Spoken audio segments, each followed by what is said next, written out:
আমি যদি আরব হতাম। উমরা সফরের গল্প। আরিফ আজাদ। আমি যদি আরব হতাম, মদিনার ওই পথ, এই পথে মোর চলে যেতেন নূর নবী হজরত। বিদ্রোহের কবি কাজী নজরুল ইসলামের লেখা দুটি চরণ, ছোটবেলা থেকেই শুনে আসা গান। কিন্তু কেন তিনি আরব হতে চাইতেন, কেন মদিনার ধূলি দুঃসৃত পথর অদম্য বাসনা লালন করতেন মনে, সেটা উপলব্ধি করতে পারতাম না। সময়ের পরিক্রমায় বড় হয়েছি, ইসলামের ইতিহাসের নানা উৎস স্থল থেকে পড়ার সৌভাগ্য হয়েছে নবীজি সাল্লাল্লাহু আলাইহি ওয়াসাল্লামের জীবনী। জেনেছি আরবদের ঐতিহ্য, চিনেছি সাহাবাদের মতো সোনার টুকরো মানুষগুলোকে। যতবার সিরাতের পাতায় আবগাহন করেছি, ঠিক ততবারেই একটা প্রবল অপূর্ণতা এসে অন্তরে ঝেঁকে বসেছে। 1400 বছর আগের মদিনা শহরের সেই কুপি বাতির আলোয় ধূলিসারিত গোধূলি আর মরুই ঝড়ের মাঝে নিজেকে আবিষ্কার করার বড্ড শখ জেগেছে। আমরা ভারী ঈর্ষা হয় সাহাবাদের প্রতি। কতই না সৌভাগ্যবান মানুষ ছিলেন তারা। নবীজির কত কাছাকাছি, কত পাশাপাশি তারা থাকতে পেরেছেন। যেদিন মদিনায় প্রথম এলেন নবীজি, সাহাবী আবু আইয়ুব আনসারী রাদিয়াল্লাহু আনহুর ঘরে উঠেছিলেন। আমি শুধু আবু আইয়ুব আনসারী রাদিয়াল্লাহু আনহুর মনের অবস্থার কথা ভাবি, কি ভীষণ আনন্দে নেচে উঠেছিল তার মন যেদিন নবীজি সাল্লাল্লাহু আলাইহি ওয়াসাল্লাম তার ঘরে পা রাখেন। সবচেয়ে বেশি ঈর্ষা হয় আবু বাকারার প্রতি। নবীজির প্রতি ক্ষণে প্রতিটি অনুষঙ্গে কি ভীষণভাবে জড়িয়ে আছেন তিনি।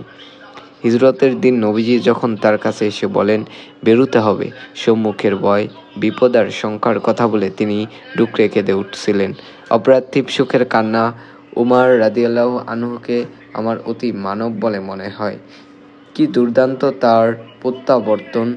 খোলা তলোয়ার হাতে বের হয়েছিলেন নবীজিকে হত্যা করবেন বলে, কিন্তু দিন শেষে হত্যা করে আসলেন নিজের অহংকার, অহমিকা এবং শিরকের অমার্জনীয় অপরাধকে।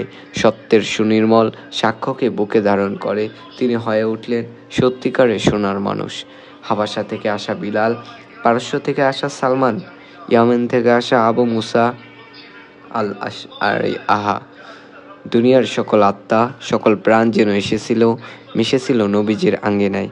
আমি ভাবি, যদি 1400 বছর আগের মদিনায় নবীজি সাল্লাল্লাহু আলাইহি ওয়াসাল্লামের সময়ে জন্ম হতো আমার, মন খারাপের দিনগুলোতে নিজেকে খুব একা একা লাগতো না।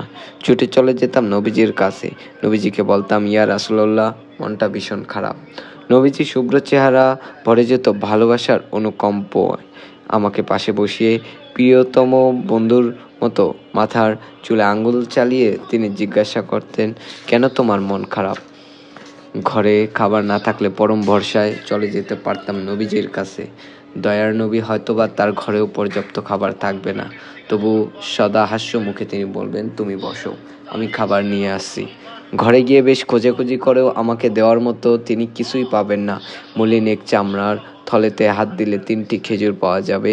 সেই 3টি খেজুরেরই হয়তো তার সেদিনে আহার্য হতো। খেজুর 3টি হাতে নিয়ে তিনি বেরিয়ে আসবেন। সেই শুকনো খেজুর আমার দিকে এগিয়ে দিতে দিতে বলবেন, এসো ভাগ করে খাই। খেতে খেতে হয়তো আমাকে শোনাতেন অমীয় বাণী, দুনিয়া তো ক্ষণিকের, আখিরাত হলো আমাদের অনন্ত সুখের জায়গা। মসজিদে আন-নববীর প্রতিটি কোণায় কোণায় সাহাবাদের দল, কেউ তিলাওয়াতে, কেউ জিকির-আজকারে, কেউ ইলমে চর্চায় ব্যস্ত। সকলের চোখে মুখে উদ্যম, পরম সুখের জান্নাত লাভের আকাঙ্ক্ষায়। সবার চেহারা ভোরের প্রথম সূর্যকিরণের মতো প্রদীপ্ত। চোখের তারায় যখন সেই জান্নাতে পিয়াসী মানুষগুলোর চেহারা আঁকি, এক নিসীম অপূর্ণতা জেগে বসে মনের ওপর। আর যদি উপস্থিত থাকা যেত সেই মজলিসগুলোর কোনো একটায়, আমি যদি আরব হতাম সেই 1400 বছর আগের।